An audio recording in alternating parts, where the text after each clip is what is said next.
I recently watched a video from a channel called Struthless, and the video is 32 ways to be better at life. Here it is, my list. Maybe this will start a new tradition, who knows. 32 ways to be better at life by Campbell Walker, age 32.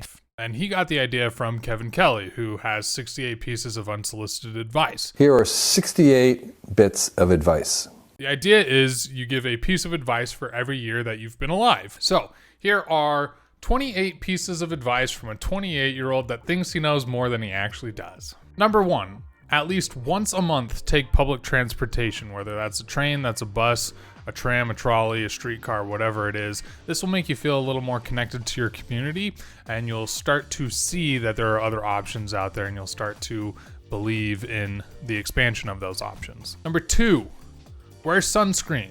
No one wants skin cancer. The tan's not worth it. Number 3, unfollow any account that you do not know personally on all social medias. So that might be Twitter, that might be TikTok, that might be Facebook. If you can't personally talk to that person, it's best to unfollow them. Number 4, order water at a restaurant. It'll save you money and you don't need those calories. Number 5, try new foods as often as possible. It's a great way to get to know people that prepared it, different cultures, and trying new foods is a low-risk way to train yourself to try new things. Number 6, write in a journal. It's great to get your thoughts down. It's great to look back at, see where you were, see the progress that you've made. Number 7, be bored. It's okay to be bored. When you can be bored, that's when you can discover yourself. Number 8, don't work out. Just do whatever gets you moving. An elevated heart rate is better than being sedentary, and I don't like working out either.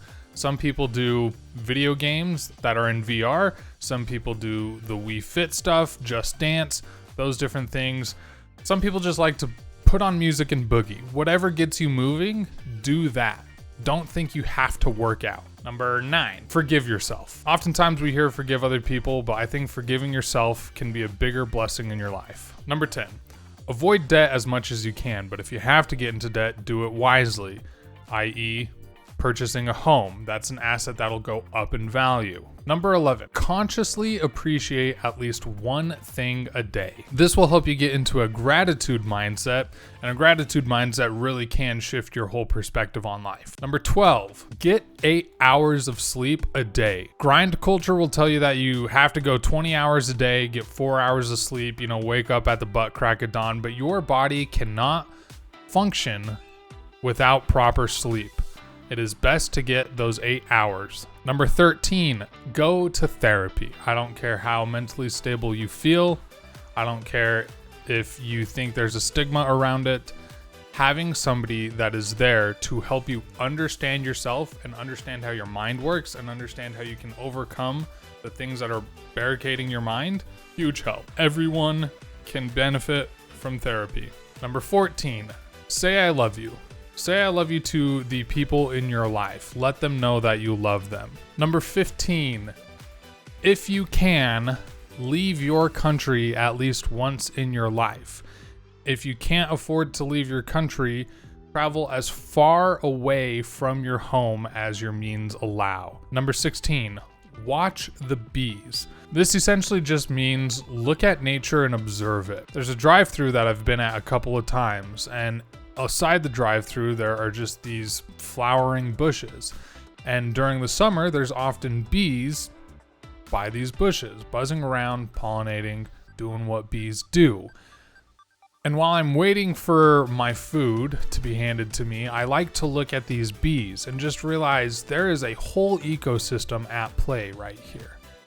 And it kind of takes me out of the hustle and bustle of driving and just trying to get through my life, where I just have a moment to appreciate these little insects doing their thing. So watch the bees, observe nature. I think it's really healthy for the mind. Number 17, go to a city council meeting. I'm a firm believer that it is local politics that can help your life far better than who's in the presidency. If you can get your local committees and councils to push forward beneficial things for your community, you will see a direct benefit, and you can have way more of a voice of what gets done to help you and your fellow citizens around you. Number 18, Vote for who you genuinely believe will represent you best. I got to think back to a election that happened not too long ago, and a friend posted something on social media, and I said, "Oh, your post implies that you voted for X candidate." And they were like, "Yep, I voted for them. I have to vote with the party." And I found that to be a very backwards way of thinking about politics, just simply voting down party lines. I don't believe that does any good for America as a whole, and especially the person casting the vote. I truly believe, even if it's a third party that you don't think has any chance of winning that election, I thoroughly believe you should vote for who you think will represent you and your values and what you want to see in your community the best. 19. Avoid false dichotomies. There is no us versus them. There is no left versus right, up versus down, in versus out. The world is not black and white. It is thousands of shades of gray. We all fall onto many a spectrum, and many things are a spectrum. There is no dichotomy. And if you ever hear someone say them, or we have to rally against them, or this is what they are doing, that doesn't exist. Them, they doesn't exist. We are all people. We all have unique perspectives, and we're all going to land somewhere on various different spectrums on various different topics. Avoid false dichotomies. Number 20. Say thank you. Number 21, learn to control your breathing. I often say if you can control your breathing, you can control yourself. There are many times where if you're getting stressed or anxiety, controlling your breathing, especially in a dire situation, is often the first thing that you need to do in order to solve whatever problems in front of you. Number 22, assume anybody that is commenting online, especially if the account is anonymous and doesn't have any defining traits to help you identify who's behind the computer, assume all those people are either trolling or bots. It's far easier to go on the internet and just assume whatever gets posted or whatever gets commented is somebody that is trying to stir up confrontation or push some agenda, or is just some stupid preteen trying to look edgy on the internet. That'll save you a lot of headache when you're online. Number 23, make yourself laugh. Number 24, learn to make at least one meal incredibly well, and you get bonus points if that's a meal that you can share at a party. Number 25, check if the photos you take are automatically getting backed up to the cloud, whether that's iCloud, Google Cloud, Microsoft, whatever it is. Oftentimes, we're taking simple photos to quickly remember a specific detail that might be sensitive information. And if that's automatically getting backed up to a cloud, that can be a security risk if that were to ever get hacked.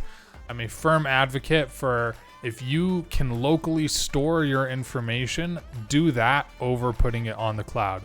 And a lot of people don't realize their stuff's just automatically being backed up. Number 26, reach out. Call your mom, call a friend, text someone, email someone, send a letter, say hello, reach out. Number 27, once you've compared yourself to someone else, you've lost. Now, there is a healthy way to compare what you're doing. If that is in a learning setting and you can see the technique that somebody else may have used and you can replicate that or learn from that, that's a healthy comparison. But I fall into this often. I see people making amazing content or doing amazing things, and I think to myself, why can't I do that? And at that point, I've lost the mental battle. It's a downward spiral from there. Try your best not to compare yourself to other people, because when you focus on truly what you're doing and trying to grow and to learn, you'll make far more progress. 28. Never be ashamed that you're passionate about something. Most people in life lack a passion. I hope this video brought a couple things that you might be able to apply to your life or just give more thought of. I would love to hear other bits of advice that people have. I would highly suggest to go watch Struthless and his video 32 Ways for a Better Life, and also Kevin Kelly 68 Pieces of Unsolicited Advice. They're great videos. There's minimal overlap. There's actually a lot of unique ideas between these 3 videos. I feel like any way we can better ourselves or gain perspective or learn something new is very positive. Thanks so much for watching. I will catch you next time.